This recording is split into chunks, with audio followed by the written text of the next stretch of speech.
విజయ్ దేవరకొండ హీరోగా గౌతమ్ తిన్నలూరి దర్శకత్వంలో అత్యంత ప్రతిష్టాత్మకంగా తెరకెక్కుతున్నటువంటి చిత్రమే కింగ్డమ్.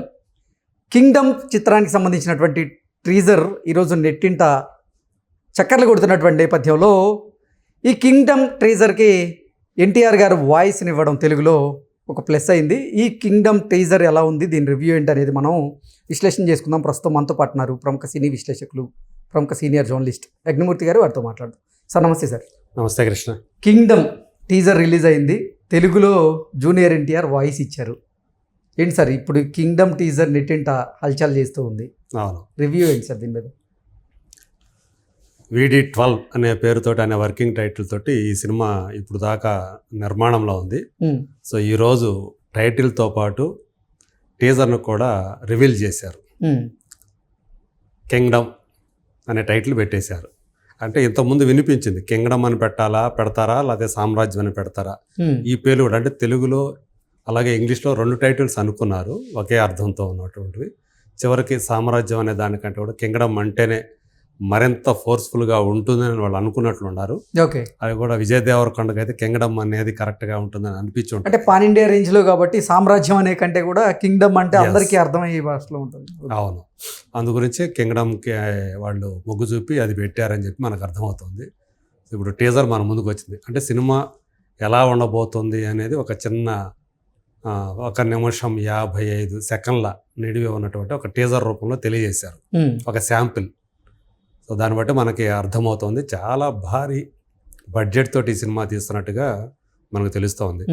సితారా ఎంటర్టైన్మెంట్స్, అలాగే ఫార్చ్యూన్ 4, శ్రీకర స్టూడియోస్, ఈ మధ్య ఈ 3 బ్యానర్లు కలిసి సినిమాలు తీస్తూ ఉన్నాయి.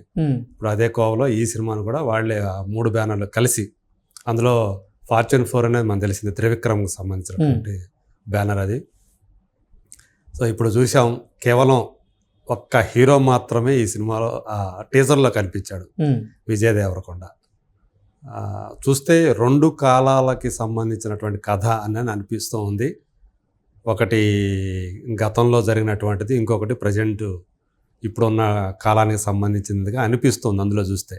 ఓకే, సో అందుకే మీరు అన్నట్టు జూనియర్ ఎన్టీఆర్ వాయిస్ ఓవర్ ఏదైతే ఉందో, ఆయన ఆ వాయిస్ ఓవర్ ఇచ్చిన విధానం, ఇక్కడ ఏంటంటే 3 భాషల్లో 3 సూపర్ స్టార్లను పెట్టారు. తమిళ్లో సూర్యాని ఈ వాయిస్ ఓవర్ ఇవ్వడానికి, అలాగే హిందీలో రణబీర్ కపూర్ని, తెలుగులోకి వచ్చేటప్పటికి జూనియర్ ఎన్టీఆర్. సో మనకు తెలుసు జూనియర్ ఎన్టీఆర్ వాయిస్ ఎలా ఉంటుంది, తన డిక్షన్ ఎలా ఉంటుందో తెలుసు మనకి. ఒక గంభీరమైనటువంటి వాయిస్ తోటి అతను పరిచయం చేశాడు మనకి. అంటే ఇది ఎలాంటి స్టోరీగా ఉండబోతోంది అనేది మనకి వాయిస్ ఓవర్ తోటి కొంచెం చూచాయిగా చెప్పారంటారు కదా, అలా ఉంది. అది కూడా నాకు బాగా, అంటే ఆ చెప్పిన రైటింగ్ మాత్రం నాకు నచ్చింది. ఎందుకంటే గౌతమ్ తిన్నలూరి డైరెక్టరు, అలసట లేని భీకర యుద్ధం, అలలుగా పారే ఏరుల రక్తం, అంటే రక్తం ఏరులై పారుతుంది అది అని మామూలుగా అంటాం, కానీ అలా ఏరులై పారిన రక్తం అనకుండా అలలుగా పారే ఏరుల రక్తం అంటున్నాడు. అంటే ఆ ఏరులో అలలుగా, అంటే ఒక సముద్రానికి ఎట్లా అలలు అయితే వస్తాయో అంతగా రక్తం అలలుగా వస్తుంది అని చెప్పడం, అంటే అంత మరింత డెప్త్గా చెప్తున్నాడు అనమాట దాన్ని చెప్పే విధానం. అలాగే వలసపోయిన, అలిసిపోయిన, ఆగిపోనిది మహారణం, అంటే ఒక దేనికోసం ఒక పెద్ద పోరాటం జరుగుతోంది అని మనకు అనిపిస్తుంది. ఆ విజువల్స్లో కూడా చూపించారు. ఒక సముద్రం పక్కన ఒక పెద్ద గొయ్యి, ఆ గొయ్యిలో శవాలు, అక్కడికి మళ్ళీ కొంతమంది జనాలు వెళుతూ ఉన్నారు. సో అది మనకు తెలుస్తుంది, మహారణం ఏదో జరుగుతూ ఉంది, పెద్ద పోరాటం ఏదో జరుగుతూ ఉందని. నేలపైన దండయాత్రలో మట్టి కింద మృతదేహాలు, మృతదేహాలని లాగటం కూడా మనకి చూపించాడు. అంటే ఈ వాయిస్ ఓవర్కి తగ్గట్టుగానే ఆ సీన్స్ని కంపైల్ చేసినట్టు మనకు అనిపిస్తుంది, లేదా అలా కంపైల్ చేసిన దానికి తగ్గట్టుగా అక్కడ రైటింగ్ రాసినట్టు మనకు అనుకోవాలి.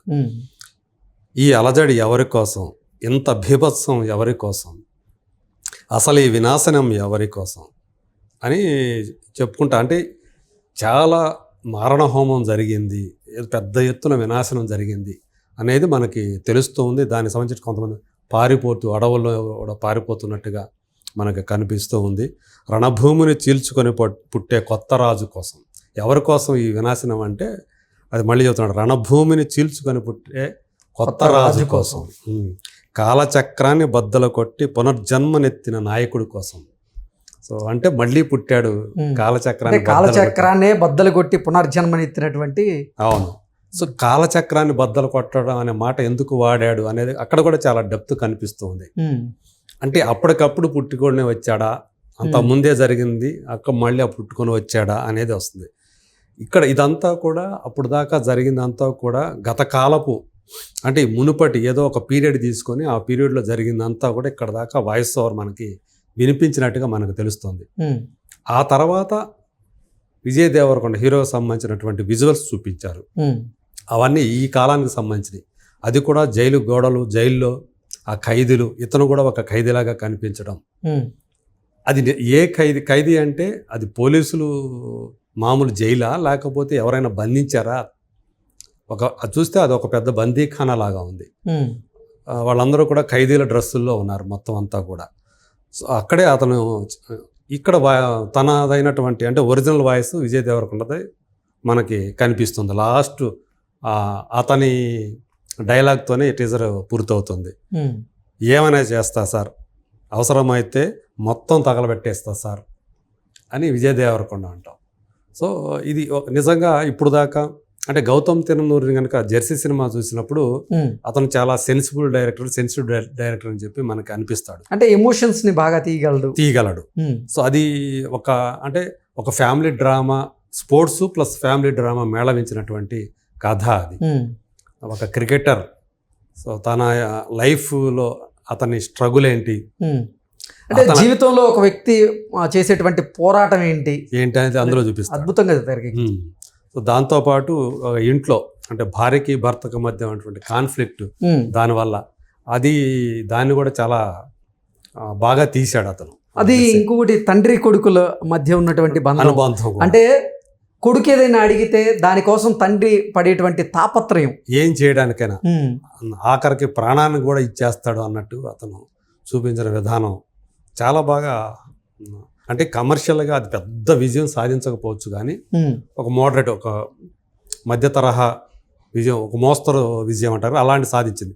కానీ అందులో అతను ఎమోషన్స్ని పండించిన విధానం మాత్రం చాలా గొప్పగా ఉందని అనిపించింది.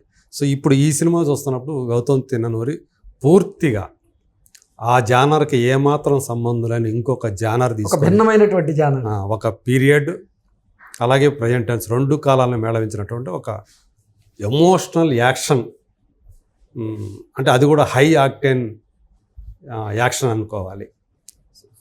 అంటే ఇది ఎలా ఉండబోతుందనే చిన్న శాంపుల్గా చూపించారు. పురాణాలను ఏమన్నా జోడించి తీయబోతున్నాడా ఈ సినిమా? పురాణాల ఆధారంగా ఏదన్నా స్టోరీ ఉండేటువంటి అవకాశం ఉందంటే చెప్తాడు. ఏ సినిమా మనం ఏ కథ తీసుకున్నా ఏదో ఒక పురాణంలో మనకు మ్యాచ్ అవుతానే ఉంటుంది. పురాణంలో ఏదో ఒక ఉపకథతో అయినా సరే మ్యాచ్ అవుతానే ఉంటుంది. ఆ లైన్ అయినా సరే. ఆ మహాభారతంలో లేనటువంటి ఉపకథలు కానీ, రామాయణంలో లేనటువంటి ఉపకథలు కానీ మనం ఏ సినిమాలో చూసుకున్నా కానీ ఎక్కడో చోట అది కనిపిస్తూ ఉంటాయి. ఇక్కడ నేను అనుకోవడం ఏంటంటే కింగ్డమ్ అనే టైటిల్తోనే, అంటే వలసపోయినా అలిసిపోయినా అంటున్నాడు. అంటే ఆ వలస అనే దగ్గర కూడా మనకి అక్కడ సూచాయిగా అందిస్తున్నాడు ఒకటి. సో వీళ్ళు ఎక్కడికో ఒక వలసకి వెళ్ళాడు, అక్కడ ఏదో పెద్ద యుద్ధం జరిగింది. అక్కడ ఏం జరిగింది ఏంటి అంటే కాలచక్రం అంటున్నారు, రణభూమి అంటున్నారు, యుద్ధం అంటున్నాడు. అదే అంటే మనకి నిజంగా ఊహకి ఒక పక్క అందుతున్నట్టుంది, ఇంకో పక్క ఏం తీసి ఉంటాడు అందనట్టుగా కూడా ఉంది. చాలా డెప్త్గా ఉంది. అదే ఆ రైటింగ్లో ఆ డెప్త్ కూడా కనిపిస్తుంది. కాకపోతే ఆ సినిమాటోగ్రఫీ కానివ్వండి, ఇద్దరు దీనికి సినిమాటోగ్రఫీ అందించారు. అందులో ఒక అతను మలయాళీ అతను ఉన్నాడు, అతను జోజోనో ఏదో జాన్ అనేది వస్తుంది. అతను ఈ మధ్య ఏఆర్ఎం అని చెప్పేసి ఒకటి టొవినో థామస్ మూవీ వచ్చింది, దానికి సినిమాటోగ్రఫీ అందించిన అతను దీనికి ఏఆర్ఎం. సో అది కూడా ఒక జానపద స్టైల్లో ఉంటుంది, జానపద స్టైల్లో ఉంటుంది. అలాగే అనిరుద్ధ్ రవిచందర్ మ్యూజిక్, ఆ బ్యాక్గ్రౌండ్ స్కోర్, నిజంగా ఆ బ్యాక్గ్రౌండ్ స్కోర్ చూస్తామంటే మనకు రోమాలు నెక్కబడుచుకుంటాయి అన్నట్లుగా ఉంది. అవినాష్ కొల్లా ప్రొడక్షన్ డిజైన్ దీనికి. సో అందరూ కూడా నవీన్ నూలి అతను మనకు తెలుసు, నేషనల్ అవార్డు విన్నర్ అతను, ఎడిటర్. ఇట్లాంటి ఒక టాప్ క్లాస్ టెక్నీషియన్స్ తోటి గౌతమ్ తిన్ననూరి చేస్తున్నటువంటి ఈ ప్రయత్నం. సో ఇక్కడ ఈ సినిమాలో భాగ్యశ్రీ బోర్సే హీరోయిన్, మిస్టర్ బచ్చన్లో రవితేజ పక్కన హీరోయిన్గా చేసిన అమ్మాయి. అమ్మాయి ఇందులో హీరోయిన్. యాక్చువల్గా మొదట రష్మిక మందన్ తీసుకున్నారు. ఓపెనింగ్లో ఆమె కూడా కనిపించింది రష్మిక, కానీ తర్వాత ఏమైందో తెలియదు కానీ రష్మికని పక్కన పెట్టేసి తప్పుకుంది. మరి ఆమె తప్పుకుందా లేకపోతే వేరే కారణం తెలియదు కానీ ఈ భాగ్యశ్రీ బోర్సేని తీసుకున్నారు. మే 31వ తేదీ డేట్ కూడా ఇచ్చేసాడు, రిలీజ్ డేట్. అంటే షూటింగ్ చాలా వరకు పూర్తయిపోయిందని మనకు అర్థమవుతా ఉంది. మే 30 అంటే కరెక్ట్గా మంచి వేసవిలో ఈ సినిమా మన ముందుకు రాబోతోంది. వేసవి కానుకోవాలి. అంటే వీడి దగ్గరికి వచ్చేటప్పటికి విజయ్ దేవరకొండ ఈ సినిమాకు ముందు అతను కల్కిలో అర్జునుడిగా మనకు కనిపించాడు. అంతకుముందు ఫ్యామిలీ స్టార్ అనే సినిమాతోటి కాస్త బాక్స్ ఆఫీస్ దగ్గర దెబ్బతిన్నాడు. ఖుషి కొంచెం పర్వాలేదు అనుకోవాలి, యావరేజ్ ఆడిన సినిమా. సో అంటే గట్టిగా చెప్పాలంటే ఈ మధ్య కాలంలో అతనికి పెద్ద హిట్ అంటే లైగర్ తర్వాత వరుస ఫ్లాపులతో సతమతం అవుతున్నారు కూడా కొన్ని వార్తలు చూసాము. అవును, ఇప్పుడు లైగర్ నుంచి అతను కొంచెం డౌన్లో ఉన్నాడు, మనందరికీ తెలిసిందే. సో ఈ సినిమాతోటి అతను మళ్ళీ, ఎందుకంటే అందరూ కూడా ఎదురు చూస్తూ ఉన్నారు రౌడీ హీరో మళ్ళీ ఎప్పుడు ఇస్తాడు. ఆ టైంలో అర్జున్ రెడ్డి, గీత గోవిందం మళ్ళీ ఆ రోజుల్ని ఎప్పుడు గుర్తుకు తెస్తాడు. అంటే ఇప్పుడు మనం చూస్తే అర్జున్ రెడ్డిలో తను ఆ యాంగర్ మేనేజ్మెంట్ తోటి ఇబ్బంది పడేటువంటి డాక్టర్గా బాగా ఆకట్టుకున్నాడు. ఇప్పుడు అదే తరహాలో మరో కోణంలో ఈ సినిమాలో అతను ఒక ఫుల్ యాక్షన్ కాకపోతే ఎమోషనల్ యాక్షన్ తోటి మన ముందుకు రాబోతున్నాడు. ఖచ్చితంగా మరి విజయ్ దేవరకొండ ఆ స్టోరీకి యాప్ట్ అవుతాడా లేదా అనేది ఇప్పుడు చూస్తే అది పూర్తిగా అతనికి చాలా కొత్త జానర్లో అతను మనకు ముందుకు రాబోతున్నాడని తెలుస్తుంది. అయితే అర్జున్ రెడ్డి ఎలా అయితే ఒక షాక్ ట్రీట్మెంట్ లాగా మన ముందుకు వచ్చిందో, అంతకుముందు మనం చూసినటువంటి పెళ్లి చూపుల హీరోకి అర్జున్ రెడ్డికి సంబంధమే లేదు. సో అట్లా ఇప్పుడు కూడా వరుసగా 2 ఫ్యామిలీ ఓరియంటెడ్ సినిమాల తర్వాత, అంటే ఖుషి ఫ్యామిలీ స్టార్ తర్వాత ఇప్పుడు ఫుల్ ప్లెడ్జ్డ్ మళ్ళీ యాక్షన్ స్టోరీ తోటి అతను మన ముందుకు వస్తున్నాడు. అతని అభిమానులందరూ ఖచ్చితంగా ఇది మరో బ్లాక్ బస్టర్ అవుతున్న నమ్మకంతో ఉంటారు. వాళ్ళందరూ కూడా ఈ టీజర్తో ప్లీజ్ అయి ఉంటారు. సో ఈసారి గట్టిగా కొట్టబోతున్నాం రా మనం అనే నమ్మకం అయితే ఆ టీజర్ అయితే కలిగిస్తూ ఉంది. ఏదైతే జూనియర్ ఎన్టీఆర్ వాయిస్ ఓవర్ అనేది టీజర్కి మాత్రం మరింత డెప్త్నిచ్చింది అనేది మాత్రం మనం ఖచ్చితంగా చెప్పుకోవచ్చు. ఎలా మ్యాజిక్ చేస్తారనేది చూడాలి. Okay sir, thank you so much. Thank you.